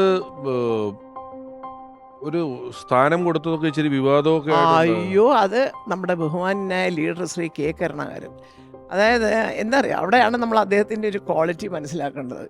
ഇപ്പം കാണുന്നത് പോലെ വെറും രാഷ്ട്രീയം ഈ കലാരംഗത്ത് കൊണ്ടുവന്ന് കലർത്തുന്നതിനോട് കരുണാകരൻ സാറിന് യോജിപ്പില്ലായിരുന്നു. കാരണം ചിത്രാഞ്ജലി സ്റ്റുഡിയോ ഇപ്പോൾ പോയി നോക്കിയാലും കാണാം. അന്ന് ചിത്രാഞ്ജലി സ്റ്റുഡിയോ സിദ്ധാർത്ഥൻ അറിയാതെ രായ്ക്ക് രാമായണം വഴുതക്കാട്ടെ ചിത്രാഞ്ജലിയുടെ ഓഫീസ് ചിത്രാഞ്ജലിക്കകത്ത് തിരുവല്ലത്ത് കൊണ്ടുപോയി അയാളൊക്കെ സമ്മതിക്കത്തില്ലെന്ന് പറഞ്ഞു യൂണിയൻകാർ.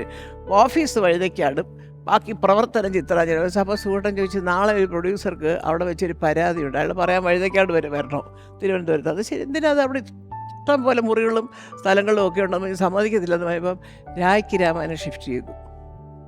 അപ്പോൾ അങ്ങനെ ഈ പറഞ്ഞിട്ട് ഞാൻ ചെയ്യാൻ കാര്യം ഞാൻ അവിടെ തുടക്കത്തിൽ പറഞ്ഞതാണ്. കരുണാകരൻ സാർ പറഞ്ഞ ഒറ്റ വാചകം, ഞാൻ ഒരുപാട് ആഗ്രഹിച്ചു തുടങ്ങിയ സിനിമയ്ക്ക് വേണ്ടി തുടങ്ങിയ പ്രശ്നം എൻ്റെ മനസ്സിൽ കിടക്കുന്നതൊക്കെ ഇപ്പോഴത്തെ വലിയ വലിയ തമിഴ്നാട്ടിലെ സ്റ്റുഡിയോകൾ, അതായത് ഇപ്പോൾ ഫോർ എക്സാമ്പിൾ രാമോജി റാവു വരെ ഇപ്പോൾ കണ്ടില്ലേ, അതുപോലൊരു വലിയ സംഭവമായിട്ട് നമ്മുടെ തലസ്ഥാന നഗരിയിലെ ചിത്രാഞ്ജലി മാറണം.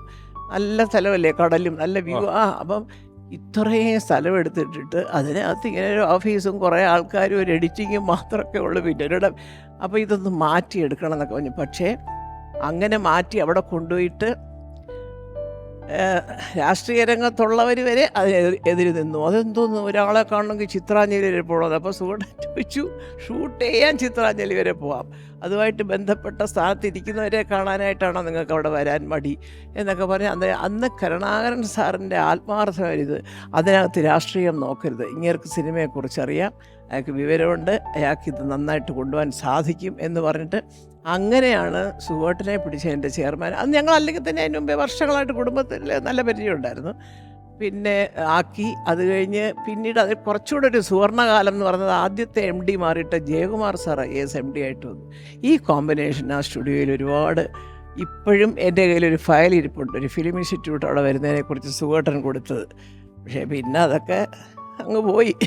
അല്ല, ആ സമയത്ത് ഈ കമ്മ്യൂണിസ്റ്റ് അനുഭാവിയായ ആളെ ഇതിലാക്കിയെന്നും പറഞ്ഞൊരു, അത് ഞാൻ പേര് വരെ പറയാം, ചെമ്പഴന്തി അനിലൊക്കെ അന്ന് ഭയങ്കര സമരം ചെയ്തവരാ. കയറ്റത്തില്ല അങ്ങോട്ടെന്നൊക്കെ പറഞ്ഞു. അപ്പോൾ സുഹൃത്തിന് അങ്ങനത്തെ പേടിയൊന്നും ഇല്ലല്ലോ.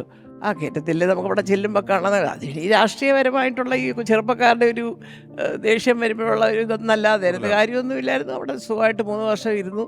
ഈ പറഞ്ഞ പോലെ ജയകുമാർ സാറും കൂടെ വന്നപ്പോൾ ഒരുപാട് നല്ല കാര്യങ്ങൾ ചെയ്യാൻ പറ്റി.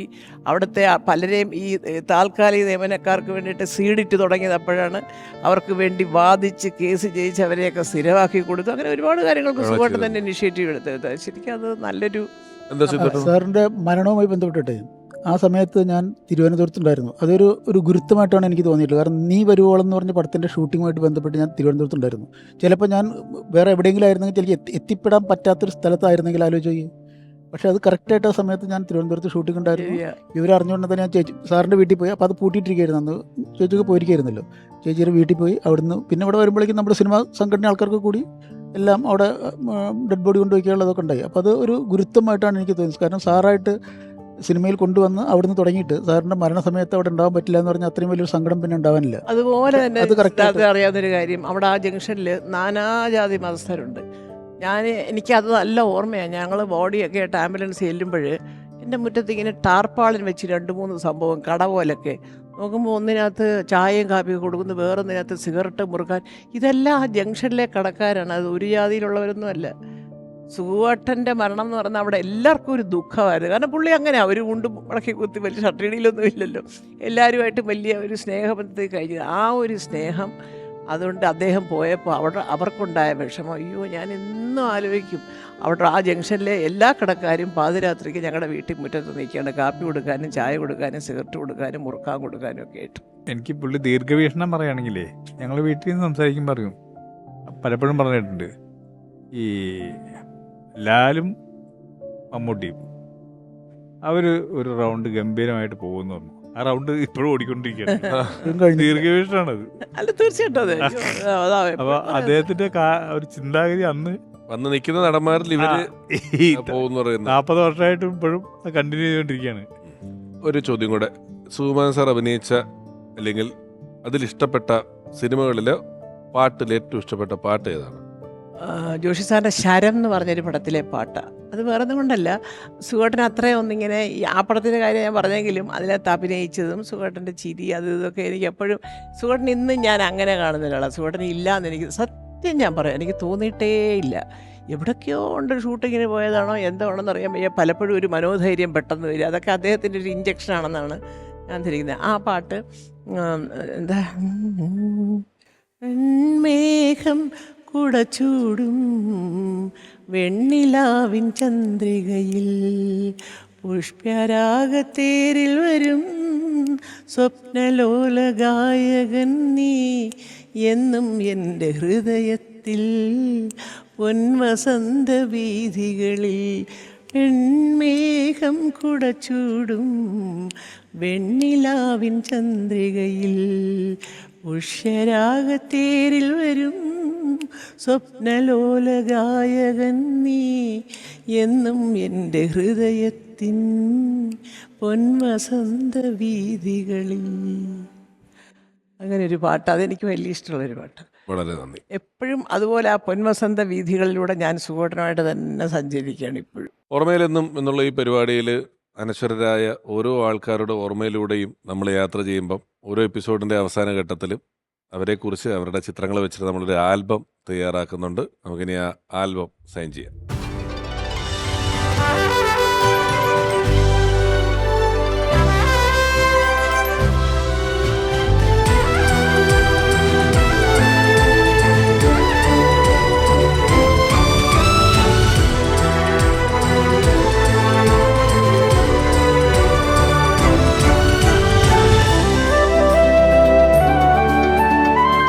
ചേച്ചിക്ക് ഞങ്ങളെ ഓർക്കാൻ അയ്യോ അമൃത ടിവിയുടെ ഭാഗത്ത് നിന്നും തീർച്ചയായിട്ടും.